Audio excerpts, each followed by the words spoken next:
Hello everyone, कैसे हो आप लोग। मेरा नाम सत्यम कुमार और आज हम पढ़ने वाले हैं रिफ्लेक्शन ऑफ लाइट। क्या है? Reflection of light. एक और है इसका भाई जिसका नाम है रिफ्रैक्शन ऑफ लाइट। तो आज हम स्टार्ट करने वाले हैं रिफ्लेक्शन ऑफ लाइट, लाइट का पार्ट 2। इसके पहले प्रीवियस लेक्चर में मैंने बढ़िया से एकदम डीप से लाइट के बारे में इंट्रोडक्टरी कराया है, इंट्रोडक्शन दिया है। लाइट होता क्या है, लाइट की स्पीड क्या होती है, लाइट डुअल नेचर क्यों शो करता है, क्या होता है डुअल नेचर, ठीक है। और इसके बारे में मैंने बताया है कि इलेक्ट्रोमैग्नेटिक वेव क्या होता है। तो जो लोग लाइट का पहला लेक्चर नहीं देखे हैं, जाके फटाफट लाइट का पहला लेक्चर देख लो, तभी ये समझ में आएगा। अरे भैया, जिसके बारे में इंट्रोडक्शन नहीं मालूम हो तो उसके बारे में पूरी चैप्टर कहां से मालूम होगी, ठीक है। तो आप लोग फटाफट जाओ प्यारे बच्चों, जाओ और लेक्चर 1 को देख लो, इसके बाद लेक्चर 2 में आओ, ठीक है। और लेक्चर 1 का जो नोट्स है और लिंक जो है डिस्क्रिप्शन बॉक्स में मिल जाएगा। इस चैप्टर का जो नोट्स है वो भी आपको डिस्क्रिप्शन बॉक्स में मिल जाएगा। आपको व्हाट्सएप नंबर पे मैसेज करना है अपना नाम, क्लास और सब्जेक्ट और उसके साथ चैप्टर का भी नाम, तो आपको मिल जाएगा, ठीक है। और क्या, स्टार्ट करते हैं। हमारा आपका खूबसूरत सा चैनल किडजी फिजिक्स में आपका स्वागत है, ठीक है। Most welcome. पढ़ाई करते रहो, बस मेहनत करते रहो, ठीक है। चल स्टार्ट करते हैं। Reflection of light. तो फटाफट हेडिंग दो और लिखो रिफ्लेक्शन ऑफ लाइट होता क्या है। तो देखो, जब कभी whenever ray of light fall on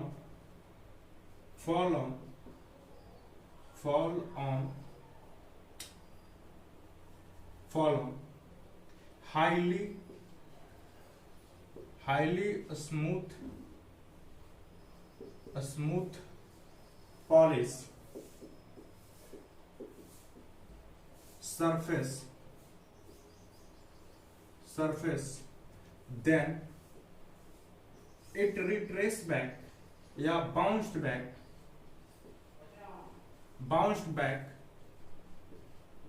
in same medium, bounced back in same medium। जब कभी लाइट फॉल होगा, गिरेगा on highly smooth polish surface पे, then it bounce back in same medium, तो उसी मीडियम में वापस चला जाएगा। जैसे एक सरफेस है जिसको मैंने पॉलिश कर रखा है, हाईली स्मूथ है, लिख देते हैं हाईली स्मूथ पॉलिश्ड सरफेस।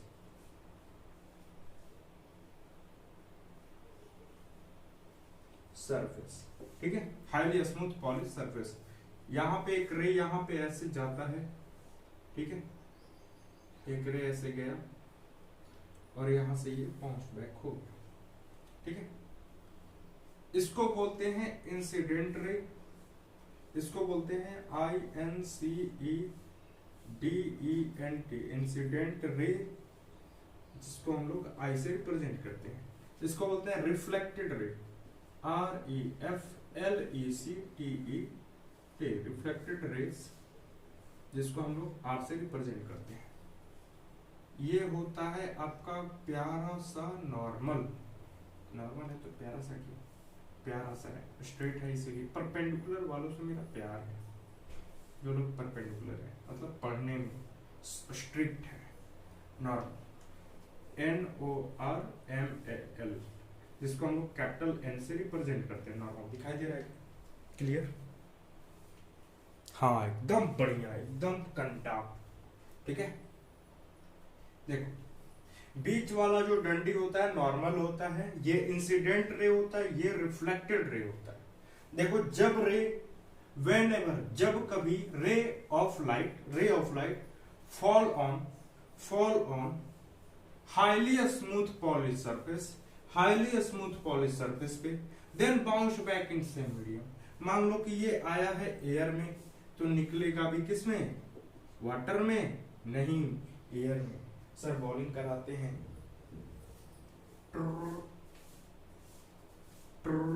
निकल जाएगा, ठीक है, उसी मीडियम में निकल जाएगा, ठीक है, उसी मीडियम में। तो आप लोग को मेरे ख्याल से रिफ्लेक्शन ऑफ लाइट समझ में आ गया होगा। तो लिख लो लॉज ऑफ रिफ्लेक्शन, बहुत important, laws of reflection. Reflection का लॉज क्या है? पहला, फर्स्ट लॉज ऑफ रिफ्लेक्शन आ रहा है क्या उधर? हाँ आ रहा है, लिख लो लॉज ऑफ रिफ्लेक्शन क्या है भैया? तो देखो इंसिडेंट रेज नॉर्मल रिफ्लेक्टेड रे all lie in the same plane, एक ही प्लेन में होगा। देखो incident ray, normal, reflected ray all lie in the same plane, एक ही प्लेन में ये होगा। अब बात करते हैं रिफ्लेक्शन का सेकंड लॉस। ये तो पहला लॉस था ना, incident ray, normal, reflected ray all lie in the same plane, एक ही प्लेन में होगा। जैसे मैं बात करूं यहाँ पे, ठीक है, एक सादा सा भी, हाँ देख, ये मान लेते हैं कोई रेज आ रही है ऐसे, ये भैया बढ़िया से हो जाए, फिर बच्चा सबको पढ़ाना भी तो है। देखो ये रे मान लेते हैं इस पॉइंट पे ऐसे आया, तो जितना एंगल से आएगा उतना ही एंगल का ये बनाएगा, और बीच में है कहीं ना कहीं नॉर्मल। ये नहीं कि रे आया ऐसे और ये मूव कर गया ऐसे, देख ऐसे 3D में दिखा रहा है, मतलब जिस एंगल से आएगा उसी एंगल को उसी प्लेन में होना पड़ेगा। ये नहीं कि आया ऐसे और मूव कर गया ऐसे, नहीं, ऐसे आया तो इसको ऐसे होना पड़ेगा, ये नहीं कि ऐसे होना है, ऐसे आया है तो ऐसे होना पड़ेगा, एक ही प्लेन में होगा, ठीक है, एक ही प्लेन में होगा। Incident ray, normal, reflected ray all lie in the same plane, एक ही प्लेन में होगा। दूसरा, जितना एंगल आई बनाएगा उतना ही एंगल आर बनाएगा, यानी कि angle I equal to angle R, यानी कि angle of incidence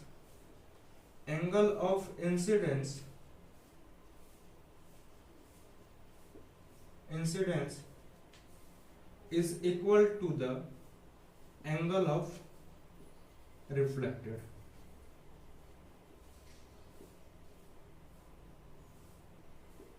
angle of reflected लिख लो, जितना एंगल ऑफ इंसिडेंस होगा इतना ही एंगल ऑफ रिफ्लेक्टेड होगा।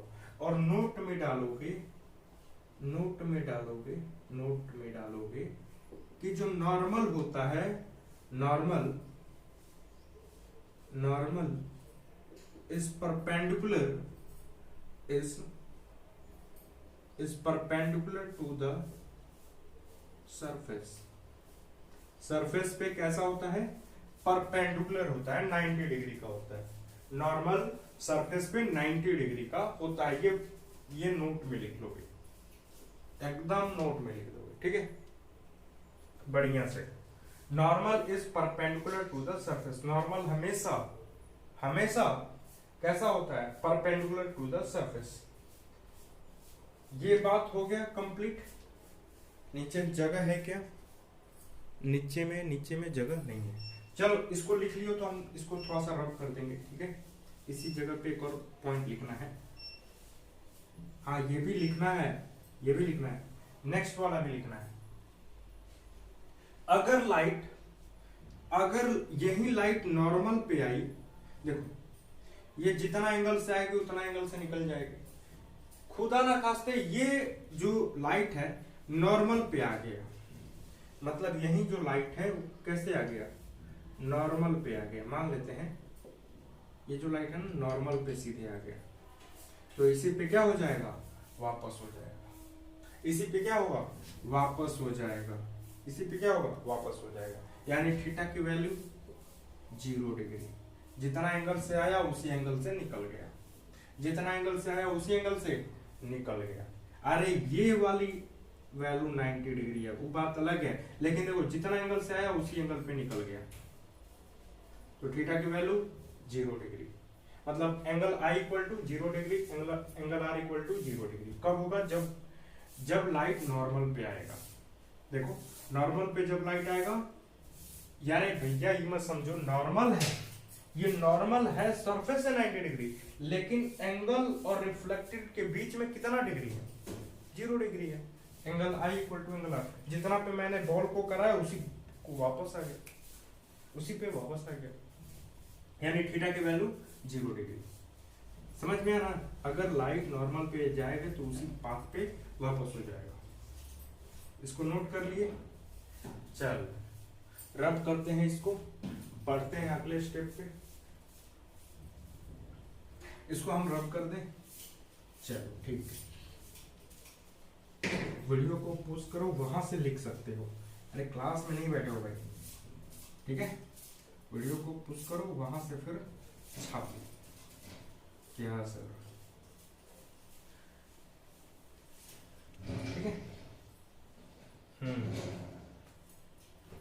एकदम समझ में आएगा। ठीक है, तो पूरा का पूरा।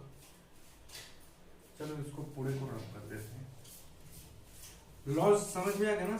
रिफ्लेक्शन का 2 loss, incident raise, normal, reflected रे और लाइन का सेम प्लेन। वही रेज है, उसका नाम इंसिडेंट से रिफ्लेक्टेड हो गया पड़कने के बाद, बाउंस होने के बाद।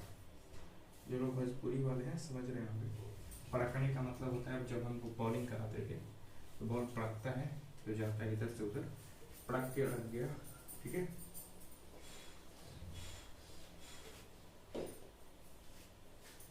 कोड़ा। अरे भैया सुख जा। 1 2 3 4 5 6 7 8 9 10 11 वो क्लास वाली बात याद है मुझे, स्लेट वाली। 1 2 3 4 5 6 7 8 9 10। हाँ कुछ लोग को याद है। देखो देखो, लिखो इसके बाद angle of deviation. Angle of deviation क्या होता है? एंगल ऑफ जो डेविएशन होता है, एंगल ऑफ डेविएशन को हम लोग डी से रिप्रेजेंट करते हैं। किससे रिप्रेजेंट करते हैं? डी से रिप्रेजेंट करते हैं। एंगल ऑफ डेविएशन को किससे रिप्रेजेंट करते हैं? डी से रिप्रेजेंट करते हैं। होता है ये डी बराबर पाई माइनस 2i। तो ये रेडियन के फॉर्म में, किस फॉर्म में है? रेडियन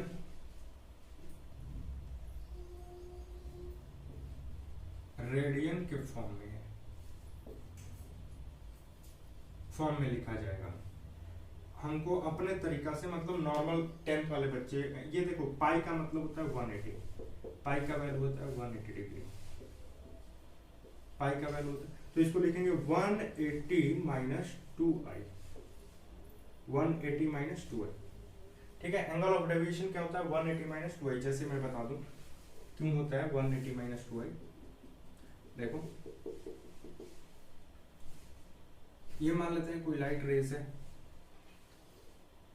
ठीक है, ये टेढ़ा हो गया है, ठीक है, ये लाइट रे ऐसे आया, ऐसे निकल गया, ये रहा बीच में नॉर्मल। अच्छा ये बताओ, ये होगा I, इसको भी लिख सकते हैं क्या? I, जितना एंगल ये उतना ही एंगल ये, जितना एंगल ये बनाएगा उतना ही एंगल ये बनाएगा। पढ़े हो ना angle I equal to angle R। तो जितना एंगल ये उतना ही एंगल ये। तो हम लोग R को I लिख सकते हैं क्या? मान लो ये 30 डिग्री है, ये भी कितना होगा? 30 डिग्री। तो I की वैल्यू 30 डिग्री, तो R की वैल्यू 30 डिग्री, I की वैल्यू 30 डिग्री और R की भी वैल्यू 30 डिग्री। तो हम लोग लिख सकते हैं क्या? I बराबर है R के, वही वाला चीज, angle I equal to angle R। तो I को यहाँ पे लिख सकते हैं I। अरे भैया राम की एज श्याम की एज के बराबर है, तो कह सकते हैं कि राम की एज, राम की एज दोनों, वहां पे श्याम भी है। ठीक है, समझ में आना, इसको आई आई लिख सकते हैं, आई इक्वल टू आई, अरे आर ही है वहां पे, हमने आई लिख दिया, ठीक है। अब देखो ये एक्चुअली रेज जा रहा था ऐसे, ये रेज जो है इसको पार करके जाना चाहता था ऐसे, लेकिन पॉलिश होने की वजह से सरफेस को, अच्छा ये बताओ अगर सरफेस पॉलिश नहीं होता तो क्या होता, अगर शीशा अगर पॉलिश ना होता तो क्या होता, लाइट सीधे पार कर जाती, लाइट सीधे पार कर जाती। मैंने क्या कर दिया, पॉलिश कर दिया, मैंने क्या कर दिया, पॉलिश कर दिया, तो जो लाइट को बेंड ऐसे जाना था वो कैसे चला गया, ऐसे चला गया, यानी कि कितना डेविएट किया, तो यही एंगल डेविएट किया, ये एंगल डेविएट किया। एंगल ऑफ डेविएशन का ये सिंबल है और ये भी सिंबल है, ठीक है, ये भी सिंबल है। अच्छा ये बताओ ये पूरा 180 होगा कि नहीं होगा, पूरा मिलाओगे तो स्ट्रेट लाइन 180 में ये आई 2i, ये पूरा 2i, 180 में से अगर पूरे 180 में से 2i घटा दोगे तो ये निकल जाएगा कि नहीं निकल जाएगा, 180 में से इस आई को घटा दोगे तो ये निकल जाएगा नहीं निकल, यही तो मैंने लिखा है d equal to 180 minus 2i, 180 minus 2i, समझ में आया ना। अब कैसे, तो देखो आई 2i और ये पूरा रे ऐसे जाता, तो 180 में से अगर हम 2i को घटा दिए तो वही तो लेंथ बचा, यही वाला एंगल तो बचा, मतलब d इक्वल टू होगा 180 माइनस 2i, 180 माइनस 2i। चलो इसको रब कर दें, एक क्वेश्चन दे क्या, चलो एक क्वेश्चन पूछते हैं, अब करते हैं हम लोग क्वेश्चन, देखते हैं कौन कौन पढ़ा है अभी तक, समझ में किसको किसको आया, और कौन पढ़ते समय दूसरा ऐप चला रहा है, जैसे टिकटॉक तो बंद हो गया, फ्री फायर पबजी पढ़ने के नाम पे, ठीक है। तो चलते हैं क्वेश्चन, लिखो फटाफट, देखो बच्चा पढ़ो, एक ही घंटे पढ़ो तो कॉन्सेंट्रेट हो गए, ये नहीं कि 35 मिनट का लेक्चर है और उसमें भी पढ़ रहे हो तो खोल रहे हो दूसरे ऐप, नहीं, एकदम 35 मिनट पढ़ो तो एकदम बढ़िया से पढ़ो। देखो एक क्वेश्चन है,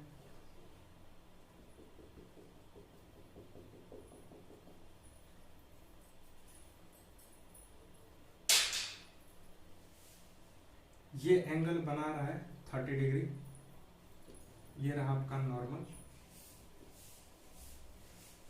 ये रहा इंसिडेंट रेज और ये रहा रिफ्लेक्टेड रेज, ठीक है, इंसिडेंट रेज रिफ्लेक्टेड रेज। आपको बताना है एंगल आर कितना होगा और एंगल ऑफ डेविएशन कितना होगा, फटाफट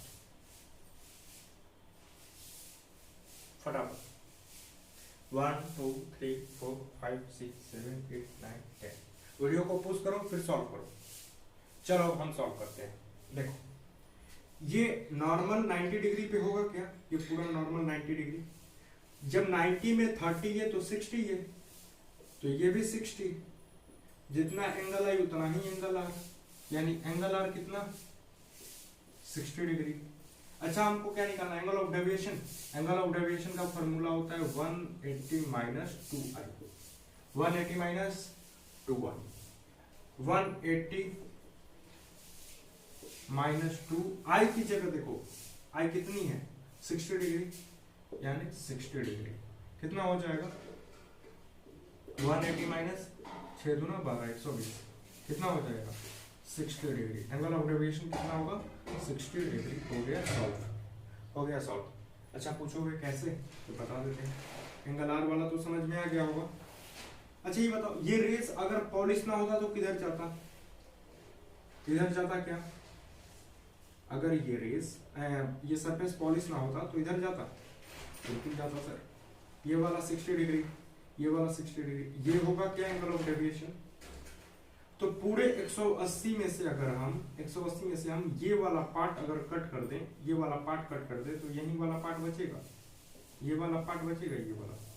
तो 180 में से 260 60 260 घटा दो, 120 घटा दो, 60 60 120 घटा दो तो बच जाएगा ये वाला 60 डिग्री।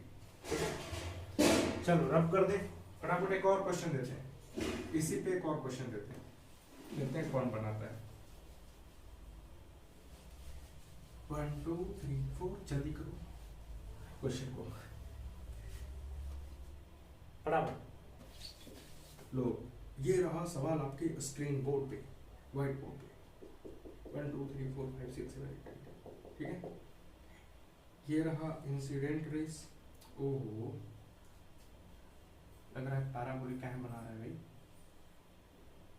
जे पैराबोलिक नहीं, स्ट्रेट बन गया स्ट्रेट। आप लोग स्केल से बनाओगे, ठीक है, मेरे जैसे नहीं। ये रहा नॉर्मल, ये मान लेते हैं इस बार की जो है ये है 20 डिग्री। आपको ये एंगल फाइंड करनी है और इसका नामकरण करते हैं A B C D A. आपको एंगल निकालना है, एंगल फाइंड करना है ए बी डी क्या होगा और एंगल ऑफ डेविएशन क्या होगा। फटाफट 1 2 3 4 जल्दी बनाओ क्वेश्चन को। सर सूट नहीं कर रहा सॉन्ग, जल्दी फटाफट। देखो ये 20 डिग्री तो ये भी 20 डिग्री, ये पूरा 90 डिग्री होता है नॉर्मल वाला, तो 20 ये तो 70 ये, यानी ये हो जाएगा 70 डिग्री। हाँ बिल्कुल, नॉर्मल हमेशा सरफेस पे 90 डिग्री का। अब बात करते हैं एंगल ऑफ डेविएशन। तो आई मालूम है कितना 20 डिग्री, ये आर है। तो एंगल ऑफ डेविएशन क्या होता है, एंगल ऑफ डेविएशन क्या होता है 180 माइनस 2i, 180 माइनस 2i के जगह पे 20 डिग्री, 180 माइनस 2 2 4 40, यानी हो जाएगा 140 डिग्री। एंगल ऑफ डेविएशन कितना होगा 140 डिग्री।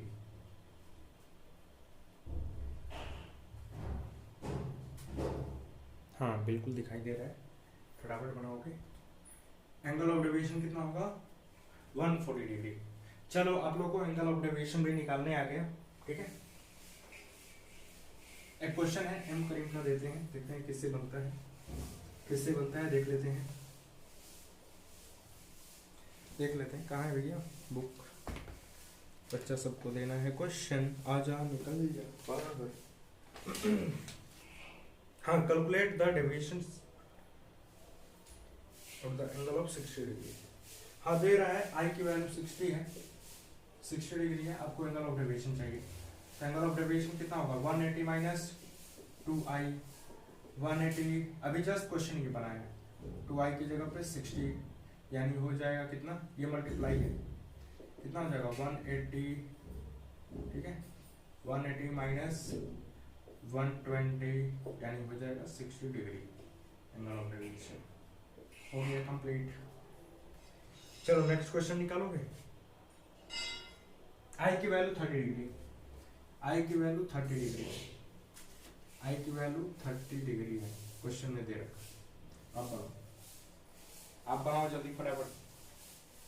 आई की value 30 degree, angle of deviation बताओ 1 2 3 4 5 6 7 8 9 10। चलो सॉल्व करते हैं हम। Angle of deviation 180 minus 2i, formula है 180 माइनस 2i के जगह पे 30 डिग्री, यानी हो जाएगा 180 माइनस 60, ये हो जाएगा 120 डिग्री। आपसे कह दे कि ये फॉर्मूला प्रूफ करो, एंगल ऑफ डेविएशन इतना ही होता है, प्रूफ करो। हाँ भैया प्रूफ कर देंगे। लो अभी सर बताए हैं कि ये कोई सरफेस है जिसको मैंने पॉलिश कर दिया, ठीक है, यहाँ से ये रेज जाएगी और ऐसे बेंड कर जाएगी due to reflection, due to reflection. ये बताओ अगर ये पॉलिश ना होता तो किधर जाता ये लाइट, अगर ये पॉलिश ना होता तो सीधे पार कर जाता ना शीशे को, हाँ बिल्कुल पार कर जाता। ये बताओ ये आई है तो ये भी कितना होगा आर होगा, जितना एंगल आई उतना ही एंगल। क्या हम इसको थोड़ी देर के लिए आई लिख सकते हैं क्या, जितना एंगल आई उतना ही एंगल, ये भी ठीक। ये देखो अगर पॉलिश ना होता तो लाइट किधर चला जाता, इधर चला जाता। देखो पॉलिश होने के बाद कितना डेविएट कर गया है, इतना डेविएट कर गया है, मतलब ये है angle of deviation. Angle of deviation देख सकते हैं क्या, एंगल ऑफ डेविएशन हमको निकालना है। तो 180 पूरा पूरा ये एंगल कितना होगा 180 due to linear surface LP से लिपस्टिक एलपी लीनियर सरफेस, ठीक है, लीनियर सरफेस, ठीक है, लीनियर सरफेस। तो लीनियर सरफेस 180 में से अगर 2i को हम माइनस कर दें, 180 में से 2i को माइनस कर दें तो ये निकल जाएगा एंगल ऑफ डेविएशन।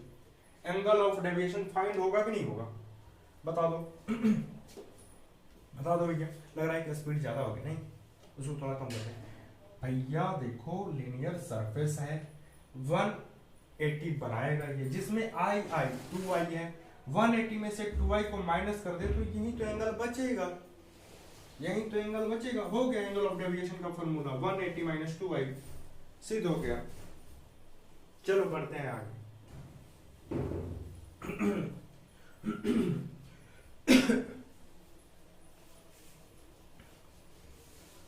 गले में खराश है, गला दर्द कर रहा है, ठीक है, उसके लिए सॉरी। हाँ एक क्वेश्चन है, फटाफट बनाओ। ये रहा सवाल आपके स्क्रीन पे,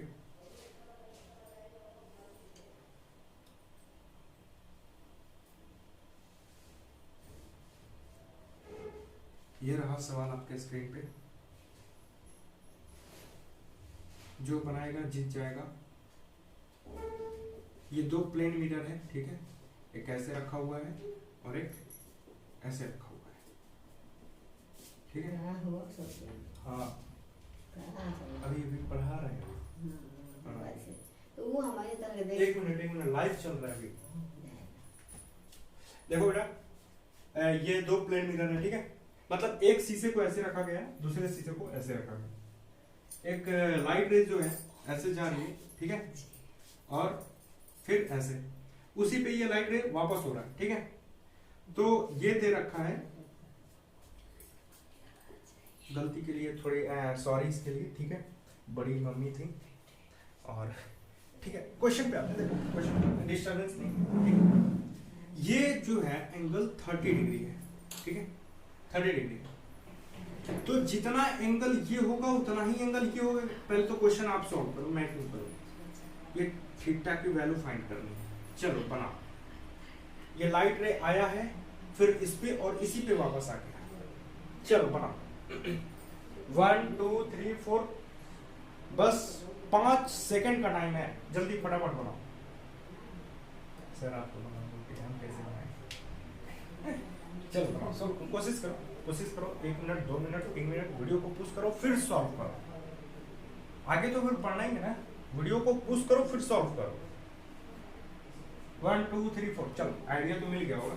ये जितना डिग्री उतना ही ये होगा 30 डिग्री, तो ये कितना होगा 60 और ये भी होगा 60, होगा कि नहीं होगा।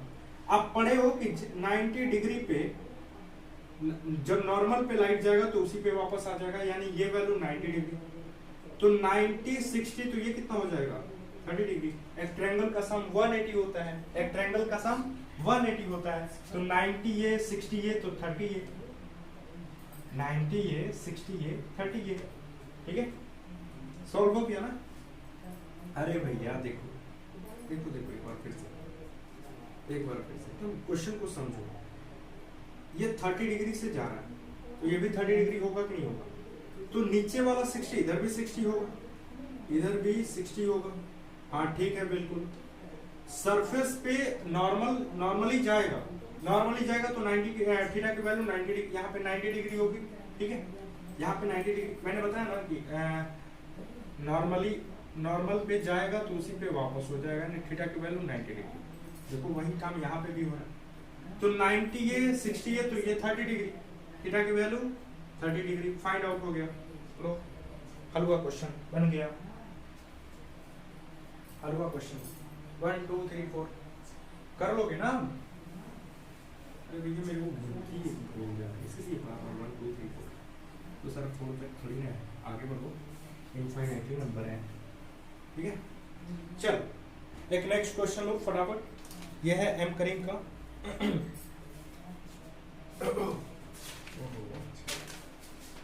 हाँ देखो मैं दिखा देता हूँ क्वेश्चन नंबर 20। ठीक है, इस क्वेश्चन को मैं समझा देता हूँ।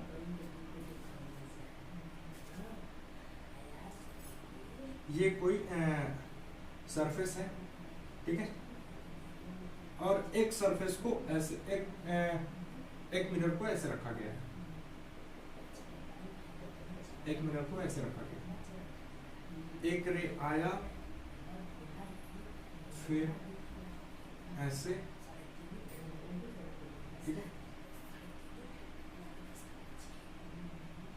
ऐसे, और ये बना रहा है, आप लोग स्केल से बना लो, ठीक है, स्केल से ड्रॉ कर लो।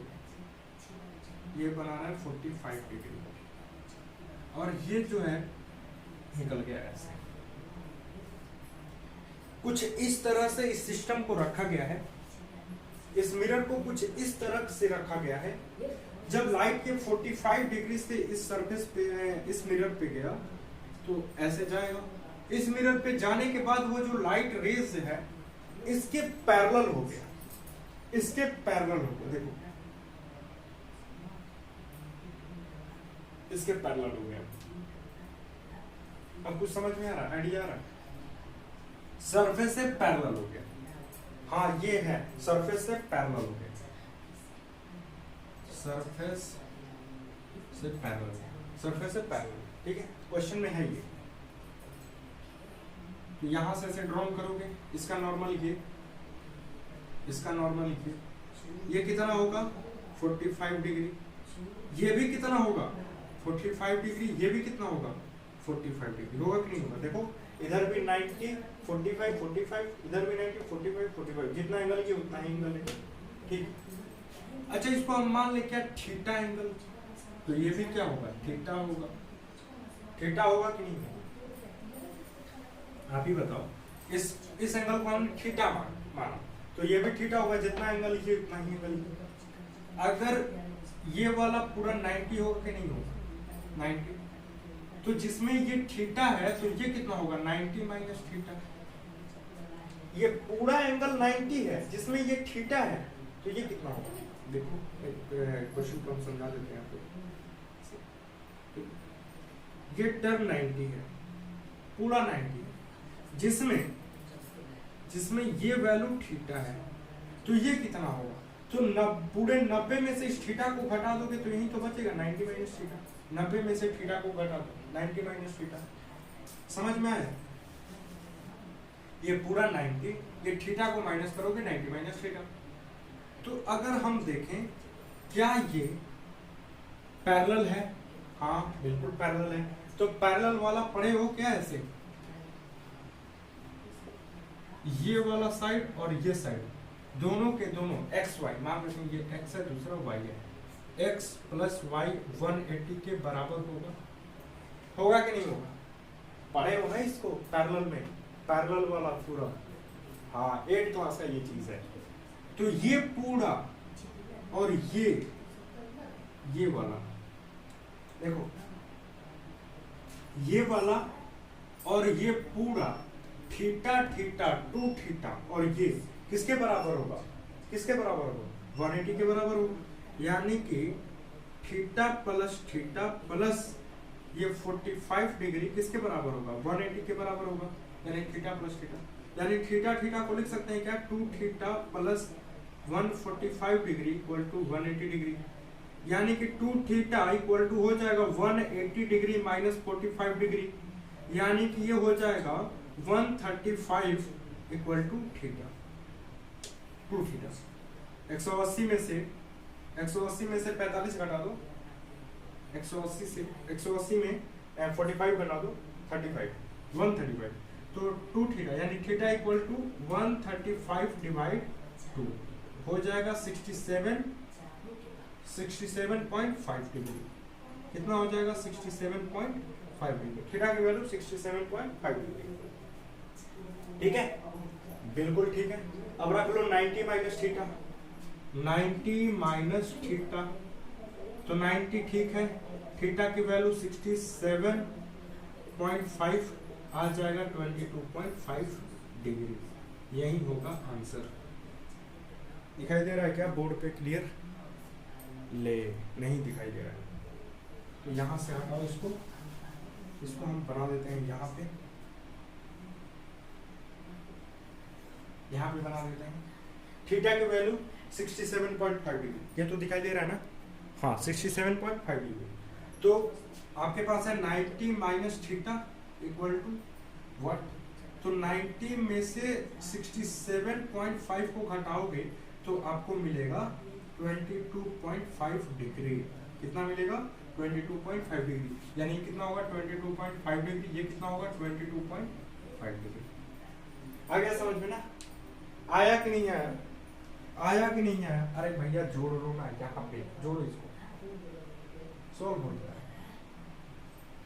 यानी कि ये वाली वैल्यू और थीटा की जगह पे रखो, 90 के बराबर आएगा। ये 67.5 और इसको रखो, देखो 90 ये उधर जाएगा तो प्लस हो जाएगा ना, 22.5 प्लस 67.5 यानी ये भी 90 के बराबर हो जाएगा। देख लो 90 के बराबर हो जाएगा। हाँ बिल्कुल दिखाई दे रहा है, ठीक है। इसको उधर भेजोगे तो देखो 90 के बराबर आ गया। मतलब कहने का मतलब है कि ये दोनों एंगल जो निकाले वो 90 के बराबर आना चाहिए, क्योंकि 90 के बराबर है, ठीक है। कितना होगा थीटा की वैल्यू? 22.5 डिग्री। चलो इतना तो समझ में आ गया होगा। बढ़ते हैं आगे, आपको बता देते हैं इमेज क्या होता है, ठीक है। इमेज क्या होता है? वीडियो को पुश करो फिर कॉपी कर लो, ठीक है। वीडियो को पुश करो फिर कॉपी कर लो इस क्वेश्चन को। बहुत बढ़िया क्वेश्चन है, एकदम मजा आ जाएगा। ऐसे क्लास में नहीं होता, ऐसा क्वेश्चन आपके स्कूल वाली क्लास में नहीं होता।